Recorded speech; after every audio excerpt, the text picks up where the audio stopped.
Hey guys, and welcome to Cigar Box. Today we have another unboxing. Today we're going to be unboxing the Rafael Gonzalez Coronas de Londres. This is a box of 10 and this box is dated September 2024. Let's open these up and show you what's inside.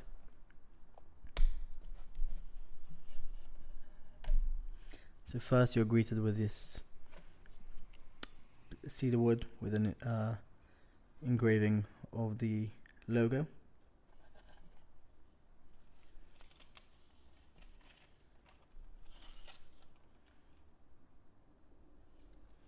And there you have the cigars.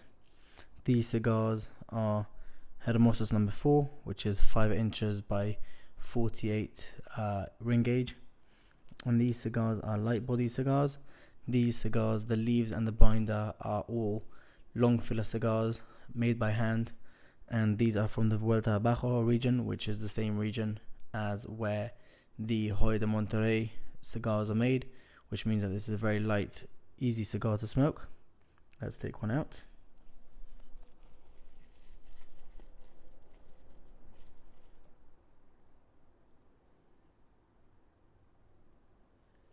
They look really nice, and as you can see with the band, it looks quite old-fashioned and vintage, which I really like.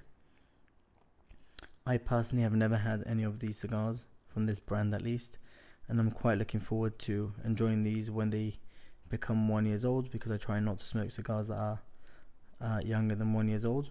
But nonetheless, I've heard a lot of good things about them, and these cigars are relatively cheap for their size, obviously, and they're less common. And sometimes I find that the less common ones are actually pretty good, and you don't have to always go for the Cohiba, the Trinidad, or the Monte Cristos.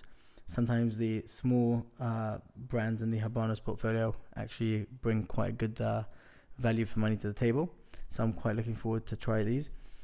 I hope to do another Cuban cigar tier list, updated with all the recent cigars that I've smoked, because I've added a lot of new cigars, new Habanos that I've never tried before, like these and like the Quintero and a lot of those. So hopefully I'm going to try as many as possible before I make this tier list, so this time I can judge it much better. If you guys like the video, please like, share and subscribe. Thank you so much for watching. There's going to be many more unboxing of unique and rare boxes, which I'm quite happy to share with you guys. So please stay tuned, and hopefully we can grow the channel and make it into a community. For now, this is going to be it. If you guys like the video, please like, share, subscribe. We'll see you in the next one. Thank you so much for watching.